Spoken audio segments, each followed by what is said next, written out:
मित्र बताते हैं कि शिप्रा नदी तैर के पार कर देते थे। हाँ, तो भगवान की दया से स्विमिंग का आनंद है तो उसी में आएगा ना। जब बाढ़ आ रही हो और नदी में कूदो, इधर से उधर जाओ, तो अपना को कॉन्फिडेंस भी आता है और कभी कोई घटना हो जाए तो डूबने वाले को भी बचा सकते हैं। इसमें तो अच्छी बात है ना, ये तो करना ही चाहिए हमारे लिए सब। आपके बचपन एक मित्र ने बताया कि जब सिनेमा देखने जाते थे आपको बिल्कुल अच्छा नहीं लगता था कि लाइन में खड़े होकर टिकट लें, दबंगते सीधा मैनेजर से जाके गला पकड़ के टिकट लेते थे। ये तो गलत है। ये उल्टा है। मैं हमेशा कॉलेज जीवन में स्टूडेंट लीडरशिप से प्रेसिडेंट बना, यूनिवर्सिटी प्रेसिडेंट बना, तो आमतौर पर हमारे समय में हम थोड़ा पिक्चरों को अवॉइड करते थे, क्योंकि उस कॉलेज के दौर में झगड़े बहुत होते थे और झगड़े में टाकीज में पिक्चर पूरे समय देखना ये भी एक चुनौती होती है, क्योंकि उसमें कई बार हमारे कई सारे लोगों के साथ घटनाएं हुई है। पर ये बात जैसे कि अच्छी पिक्चर आई तो देखना चाहिए, तो अब मेरे सब मैनेजर दोस्ती रहते, गला पकड़ के नहीं, वो प्रेम से बिठा के दिखाते थे। आप नौकरी नहीं करना चाहते थे, ये खुददारी थी और इसलिए आपके फादर ने दुकान खुलवा दी? मेरे आपसे सहमत हूँ। मेरे को लगता करीब करीब ये पूरे देश में ही हमारा कल्चर है। आज आप कभी कल्पना करो कि अकेले मध्य प्रदेश में नौकरी अगर देखा जाए तो 9 करोड़ के राज्य में 10 लाख नौकरी है। हमारे देश के अंदर भी सब प्रकार की फोर्स की सर्विस देख लो तो 40 लाख, 145 करोड़ का देश है। तो हमको आत्मनिर्भर होना चाहिए। अपनी खेती करो, पशुपालन करो, व्यापार करो, व्यवसाय करो, कई लोगों को काम दो। मेरे पिताजी ने भी, हम जैसे मैंने 11th पास की थी, उसके बाद तुरंत मुझे उन्होंने एक रेस्टोरेंट की होटल खुलवा दी। हमारे तीनों भाई थे, तो एक एक करके जैसे उनको लगता था कि अब तुम पढ़ो मत, लेकिन अपनी दुकान चला करके अपनी व्यवस्था आत्मनिर्भर बन जाओ। मैं उस आनंद के साथ सुबह से मैंने तो ये पकौड़े बनाना किससे सीखा आपने?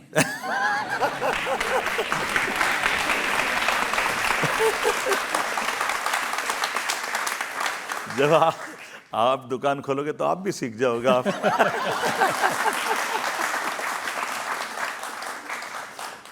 जब आप रेस्टोरेंट चलाते हो तो आपको मालूम है कि सुबह से अगर अपने को दुकान चलाना है, और कई बार उस्ताद बनाने वाला नहीं आया तो हमको आएगा तो दुकान चलेगी, नहीं तो दुकान तो बंद ही हो जाएगी।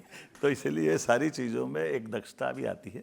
लेकिन समय के साथ, जैसे मैंने फर्स्ट ईयर में रेस्टोरेंट चलाई, जब मुझे लगा कि मैं चुनाव भी लड़ रहा हूँ, मुझे दिक्कत है, तो पिताजी ने कहा कि तुम्हारे लिए, मैंने कहा मैं सुबह से दुकान शाम तक चलाऊँगा, तो मैं कॉलेज कब जाऊँगा, मैं चुनाव लड़ रहा हूँ, तुम्हारा कब टाइम है।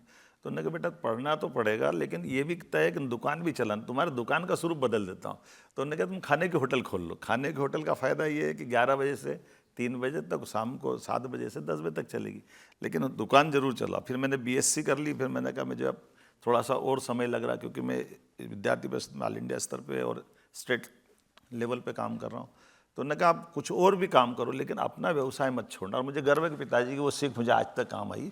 हर स्थान पर मैं किसी भी जगह पे रहा हूँ, चाहे शिक्षा मंत्री बनाओ, विधायक बनाओ, टूरिज्म चेयरमैन रहा, UDA चेयरमैन रहा, मैं अपना व्यवसाय अपने परिवार का वो स्वच्छता के साथ गैर सरकारी आधार पर सदैव कराता रहा हूँ। ये मुझे इस बात का आनंद है। आपका ये यूथ का करियर देखता हूँ ना, तो आप सब कुछ करते थे, इसलिए घूम फिर के राजनीति पर आ जाते थे। करनी लीडरी है। तो ये सच है कि आपने अपनी बहन से राजनीति के गुर सीखे? ये बात सही है कि मेरे घर के अंदर मेरे से दीदी पहले, वो हालांकि ससुराल के बाद अपने घर से चुनाव लड़ी, वो 6 चुनाव लड़ चुकी नगर निगम के, तो मैं उनके बाद ही लड़ा हूँ। ये बात सही है, जो सार्वजनिक क्षेत्र के।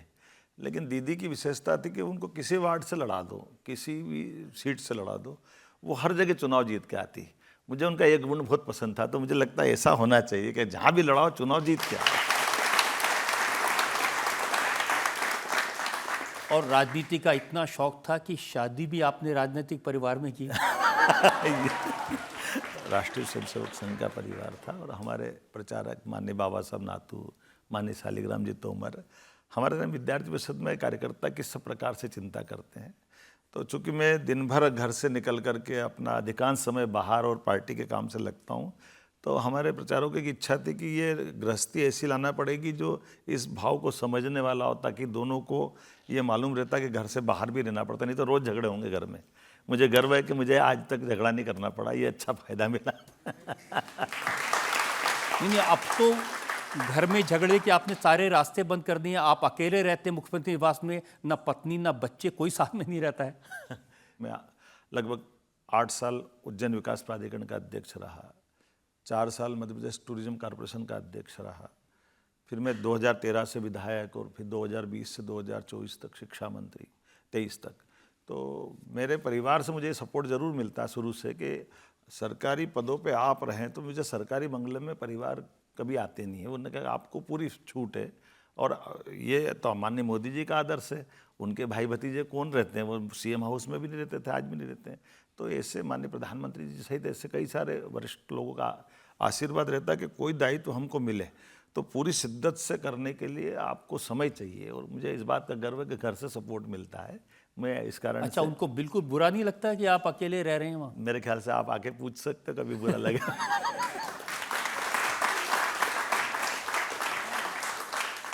मैंने आपकी डिग्रियां देखी हैं जी। लॉ की भी, बीए की भी, आपने डॉक्टरेट भी की। अब लोग ये पूछते हैं कि भाई अगर राजनीति में आना था, नेतागिरी करनी थी, मुख्यमंत्री बनना था, तो इतना पढ़ने लिखने की क्या जरूरत थी? तो पढ़े लिखे लोगों को नेतागिरी नहीं करना चाहिए। मैं विनम्रता के साथ कहना चाहिए कि जो परिषद के समय से मुझे संस्कार थे कि पढ़ते पढ़ते अपनी जो जिस भी लाइन में जाना चाहे, और मैं एक नौकरी के लिए नहीं पढ़ रहा था। मैं जब उज्जैन विकास प्राधिकरण का अध्यक्ष तब मैंने पीजी एमए पॉलिटिकल साइंस से किया, बाद में पीएचडी भी की।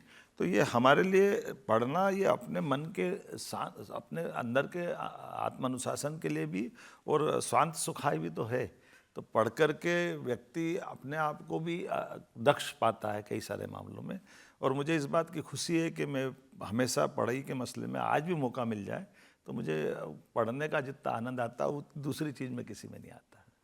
और लिखते भी आप? हाँ, लिखता हूँ, क्योंकि मैंने अपनी पुस्तकें लिखी है जिसमें जैसे उज्जैन का धार्मिक पर्यटन, टूरिज्म। अब एक किताब का नाम है क्रोध। किताब का नाम तो क्रोध नहीं है, लेकिन ये सही बात है कि आत्मबोध है जरूर है। मैं पुस्तकें थोड़ा सा हिस्ट्री पे भी लिखता हूँ और एंशिएंट हिस्ट्री पे।